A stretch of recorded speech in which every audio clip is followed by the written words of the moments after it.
Hello, everyone. Hope everyone's having a great and wonderful day. My name is Neil. Welcome to my videos. I have liver cirrhosis.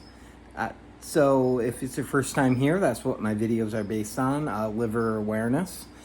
So today's video I kind of want to make is about research and why it's so important. And the main topic behind the research that I want to talk about today is the topic of natural remedies. So there's a lot of different what they would call a natural remedy for the liver. You know, milk thistles, your liver cleanses, and so on and so forth. And natural holistic type medicines. And there's a big following behind this natural medicine. There's a lot of people that believe that fasting and taking these over-the-counter herbs and supplements will save you or will help put things back into place. However, though, that is not necessarily the case because every situation is different.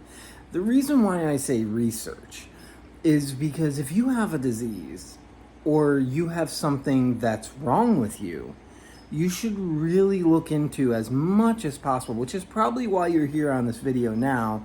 You might be dealing with this disease, or you might know somebody who is, a family member, a friend, and now you want more information. Well, that's what this video is for. So there's a lot of ways you can do research, and this is what I found.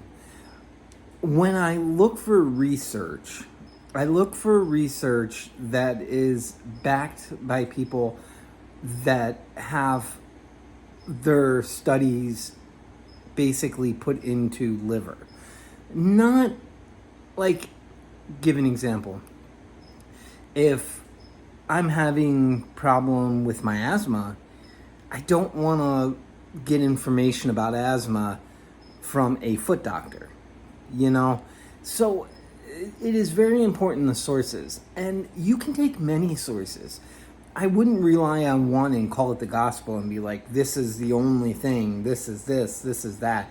I would take the time to search the internet. Everybody has, a portable computer in their pocket nowadays called a cell phone.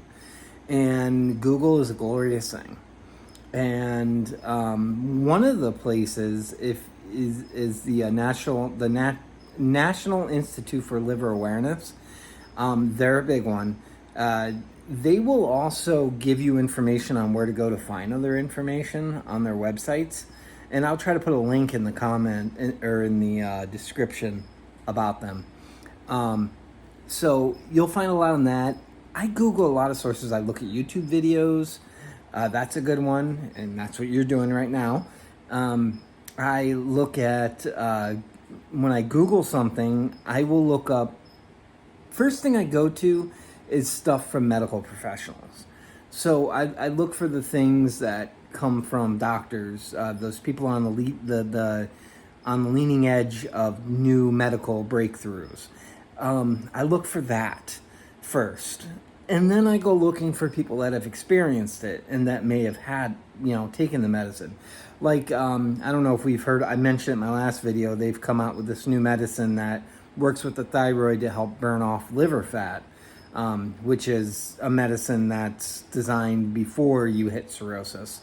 But right now, the program is designed to where you take it for a year, but you still have to do everything that you have to do to change your life.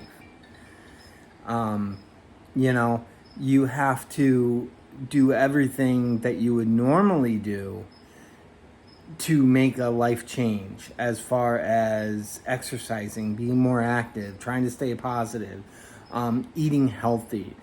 It's not a magic pill. It's not going to automatically fix the situations, and you can take this medicine and go on with your day and not worry about it. Go to McDonald's, Burger King, and no big deal. It's not like that. So I was talking to my GI doctor, and I guess she said that they had a meeting about that medicine, and they haven't quite started giving it out yet because it's requiring very close monitoring, and you have to be seen, I think, once a month, she said. and have your levels rechecked. So every month you have to have a blood draw done. And this is where the research comes so important, because without knowing the actual things behind it and people that have taken it and talking to people that work with these drugs and medicines or situations, it's hard to tell if they're working or not, or just propaganda. So back to my original thing, I get a lot of comments on my videos about doing a fast. I should do a 7-day fast, or this fast, or that fast, or take this natural medicine or that natural medicine, turmeric, milk thistle, liver cleanse this, natural that. And here's the thing with that. When you're cirrhotic, your body is not processing proteins. So if you start fasting and if you start skipping meals, your body starts eating your muscles. Guess what major organ is a muscle in your body? That's right, ding, ding, ding, your heart. So it can put extra stress on your heart too.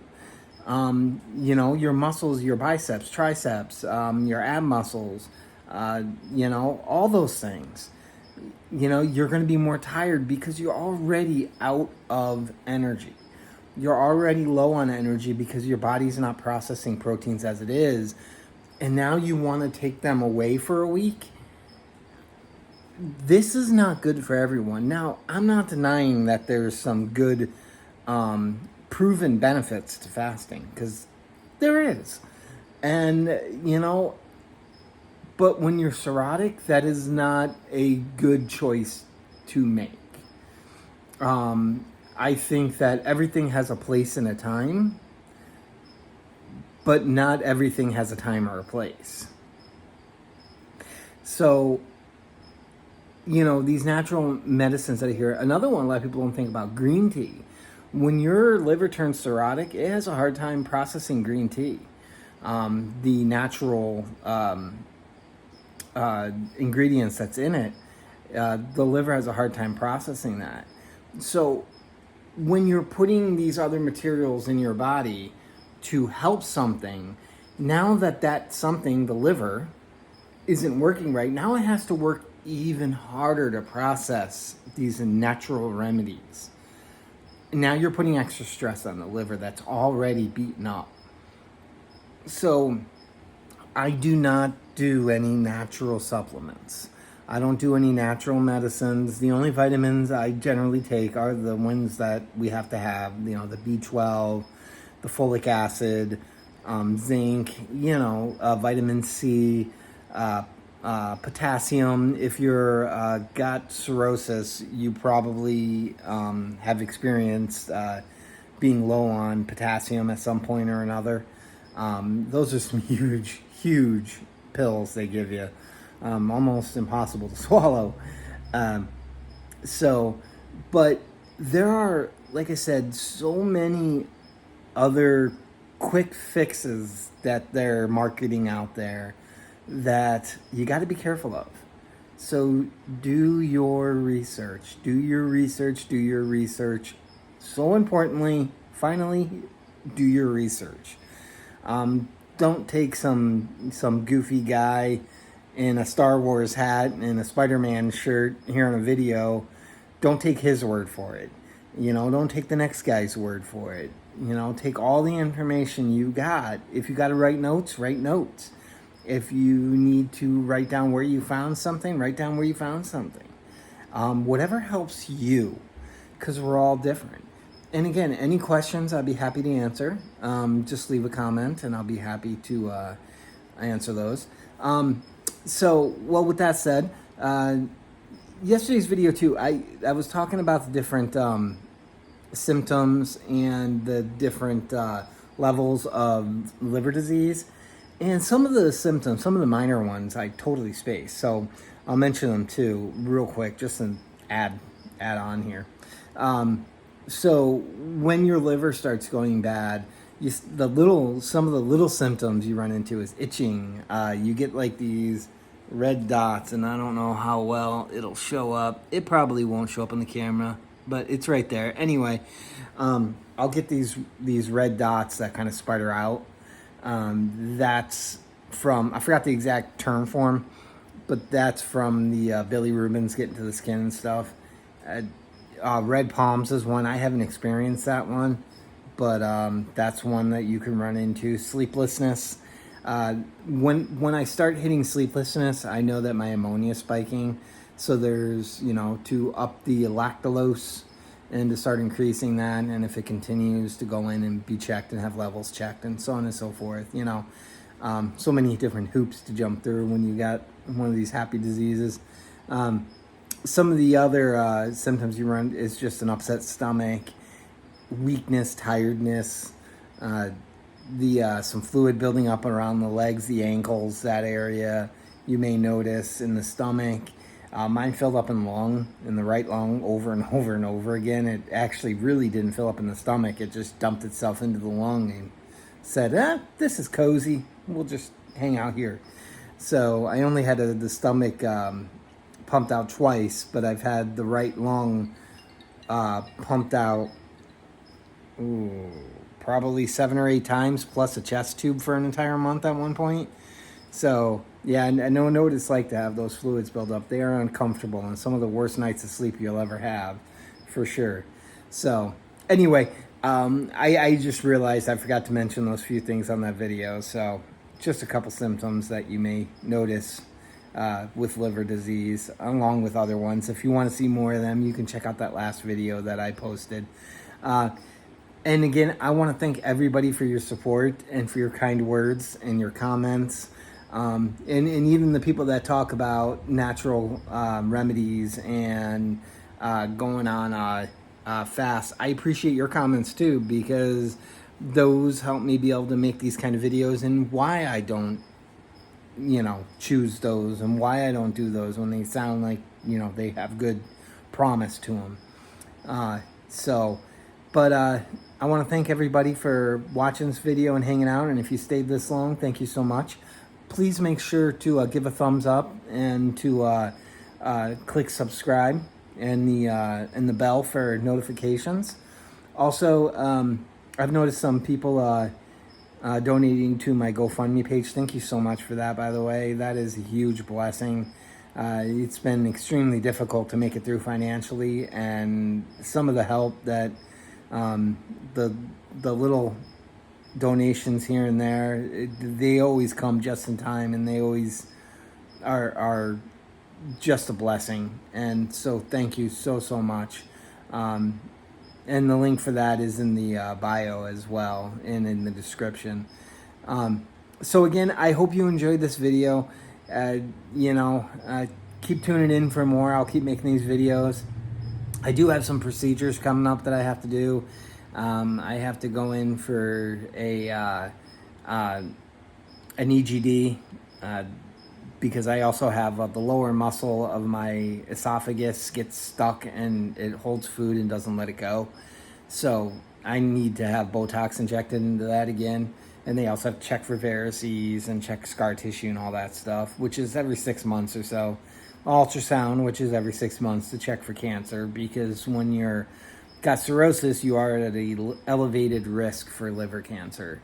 I got that going on. I've got to have a liver biopsy done. They still want to do that because they want to track down the definite cause, because I did drink for a couple of years, which definitely was like adding fuel to the fire, but I only drank for 2 years. So, I mean, I didn't touch a drop for 14 years prior to that. 13 or 14 years. But either way, so they kind of left it up to me to decide if I want to have the biopsy done. But I don't think it's a bad idea. They know the liver's got damage, but what he wants to check for is to see if there's any other diseases that could be causing the liver failure. So that's why he wants to do it.